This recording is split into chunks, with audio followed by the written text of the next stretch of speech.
Pertama kita vaskularisasi. Kalau vaskularisasi kan pasti ada dua, ada arteri sama vena. Nah, arterinya itu sebenarnya kalau untuk otak itu nggak cuma ini, karena ini cuma yang melindungi dari bagian dalam otaknya. Tapi kalau misalkan dari bagian dari tengkoraknya itu dia sebenarnya ada dua. Kalau misalkan yang di sini kan dia cuma dari arteri karotis interna sama arteri vertebralis kan, cabangnya utamanya. Tapi kalau misalkan yang dari luar itu sebenarnya ada arteri karotis eksterna.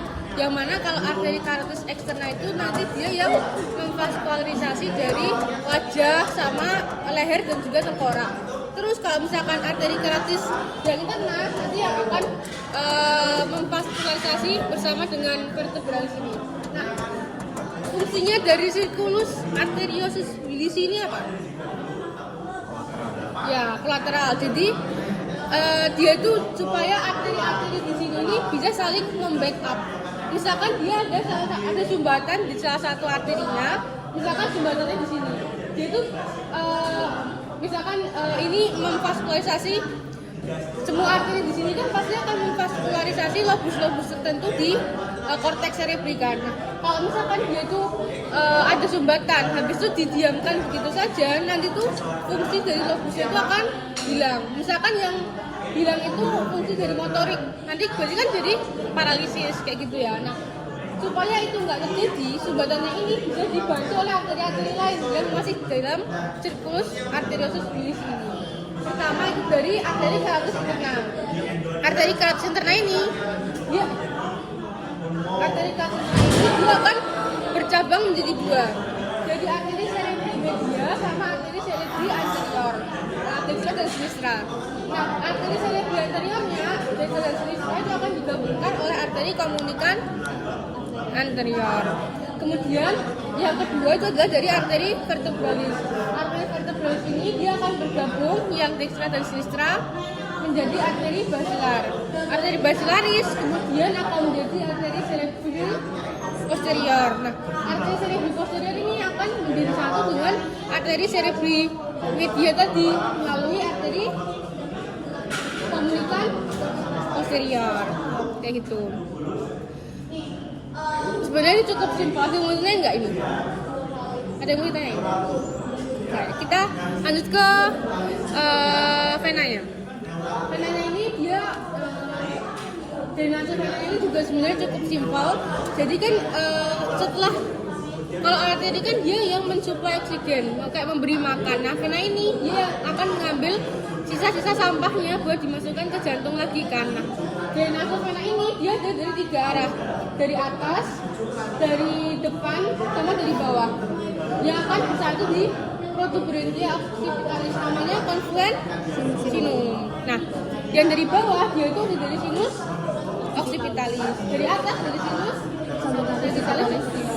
Yang dari depan dia itu dari sinus rectus. Yang mana sinus rectus ini dia sebenarnya merupakan penggabungan dari sinus occipitalis inferior dan vena cerebri ragna. Jadi setelah berkumpul di sini konfluent sinum tadi kan udah dapat dari tiga, di bawah, atas, sama depan. Habis itu dia akan ke lateral, ke sinus transversus.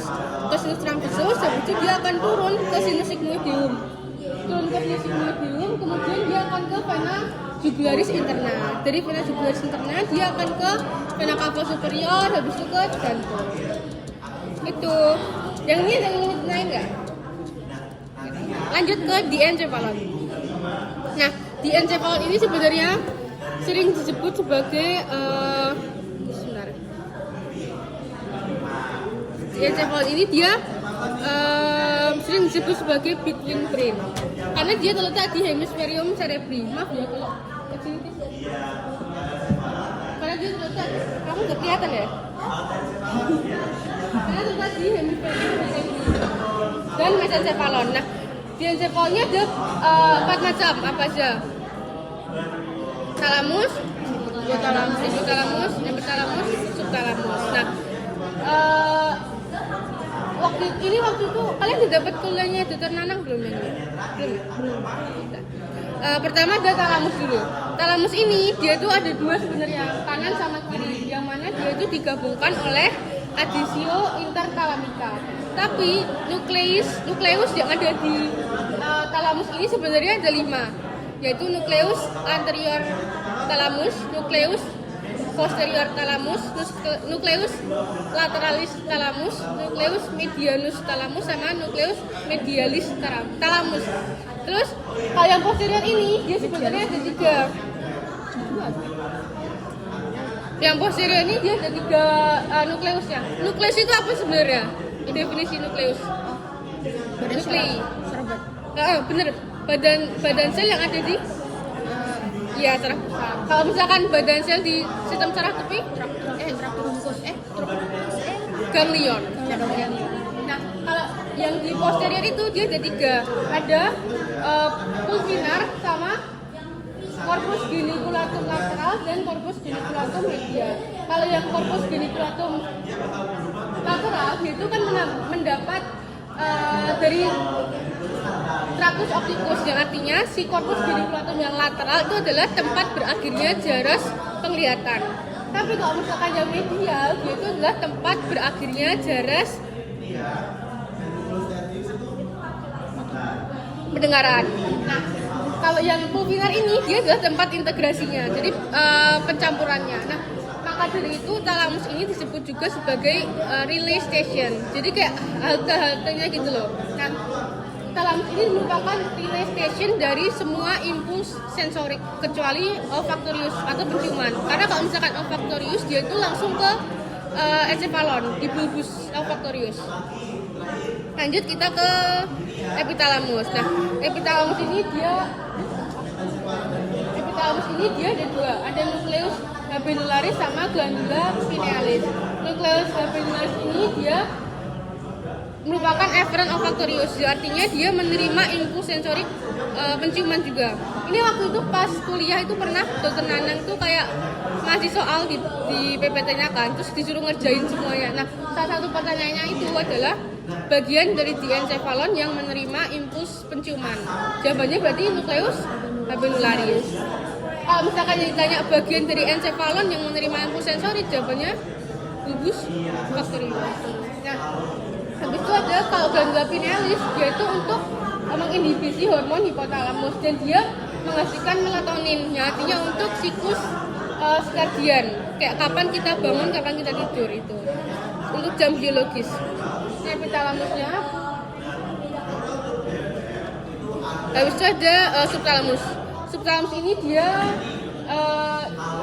intinya itu untuk kontrol aktivitas otot. Nah, karena dia itu mengkontrol aktivitas otot, jadi kalau misalkan dia ada lesi di inti di nukleus subthalamikusnya, itu bisa jadi hemibalismus. Jadi dia tuh kayak nggak bisa mengontrol gerakan gitu, karena kontrol ototnya terganggu. Gitu. Habis itu dari hipotalamus ini yang fungsinya paling banyak, dia tuh untuk mengendalikan fungsi tubuh yang vital seperti sistem saraf otonom, endokrin, sumbu sama homeostasis. Dan dia menghasilkan hormon-hormon kayak releasing hormon dan juga inhibiting hormon. Jadi dia tuh menghasilkan hormon yang akan memicu organ lain untuk menghasilkan hormon kayak gitu. Misalkan dia menghasilkan TRH, tyrosine releasing hormone. Nah, dia itu akan TRH ini akan diberikan ke hipofisis anterior, terus hipofisis anterior akan menghasilkan TSH ke tiroid. Habis itu kita ke tractus pyramidalis extrapyramidalis. Sebenarnya tractus itu dia ada 2 kan, ada yang naik sama ada yang turun. Nah, kalau tractus apa artinya? Jalur. Apa? Jalur. Bukan, tractus dia di sistem saraf pusat apa sistem saraf tepi? Pusat. Apa yang di sistem saraf pusat itu? Ya, akson-akson yang ada di sistem saraf pusat. Kalau misalkan badan selnya kan tadi nuklei. Nah, aksonnya itu aksonnya dia itu tractus. Gabungannya sama nervus. Kalau nervus itu dia akson yang di sistem saraf tepi. Nah, trakus itu dia tuh semacam bayangin aja kayak kabel-kabel. Dia tuh medula spinalis itu dia merupakan kumpulan trakus yang mana dari medula kita kan kalau menerima impuls kan pertama dari medula spinalis dulu. Dari medula spinalis kemudian dia akan diarahkan ke otak. Nah, otak ini kemudian nanti akan mengirimkan impuls lagi ke bawah untuk diperagakan. Kan gitu kan mekanisme simpelnya. Nah, trakus itu juga gitu. Jadi ada trakus yang ascending dan juga trakus yang descending. Trakus yang ascending dia tuh fungsinya untuk menerima impuls sensorik. Jadi yang membawa impuls ke atas itu trakus ascending. Nah, yang descending itu yang turun, dia berarti yang motorik. Nah, trakus descending ini dia ada dua, ada trakus piramidalis sama trakus extra piramidalis.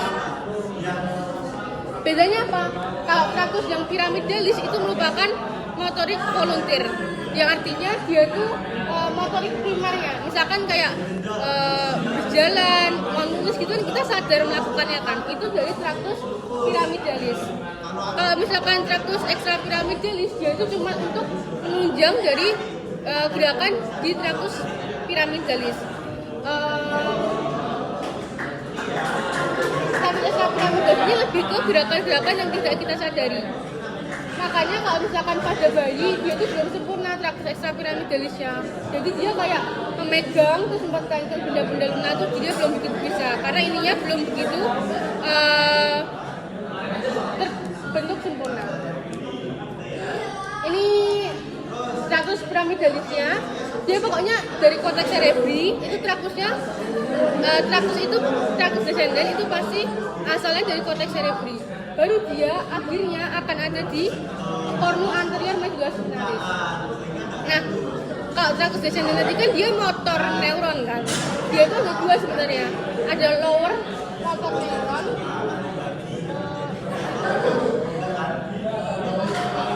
Dia itu ada lower motor neuron sama upper motor neuron. Upper motor neuron itu adalah trakus yang dari korteks cerebri sampai ke sebelum kornu anterior. Jadi kayak kornu anterior kan yang ini. Jadi sebelumnya itu sudah berhenti uppernya. Dia akan pindah ke lower motor neuron. Jadi si trakus piramidalis ini dia nggak langsung dari otak ke otot gitu tuh nggak.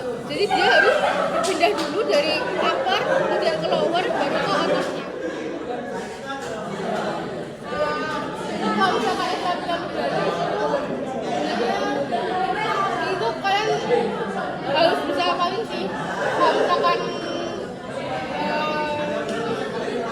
spinalis itu dia untuk induksi kuskus yang flexor, inhibisi yang ekstensor.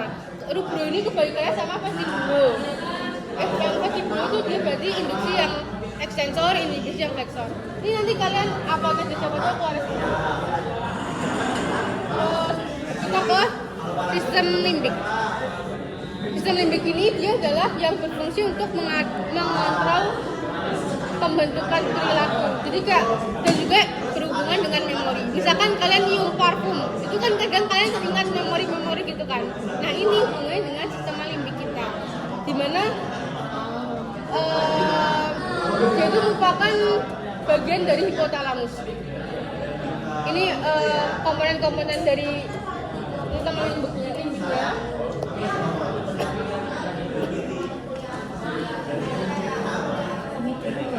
Sistem limbik ini juga hubungannya sama sirkuit Papez.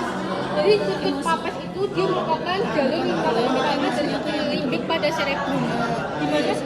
Dimana sirkuit Papez ini dia tuh sebenarnya dari hipokampus kemudian berputar nanti berakhirnya juga di hipokampus.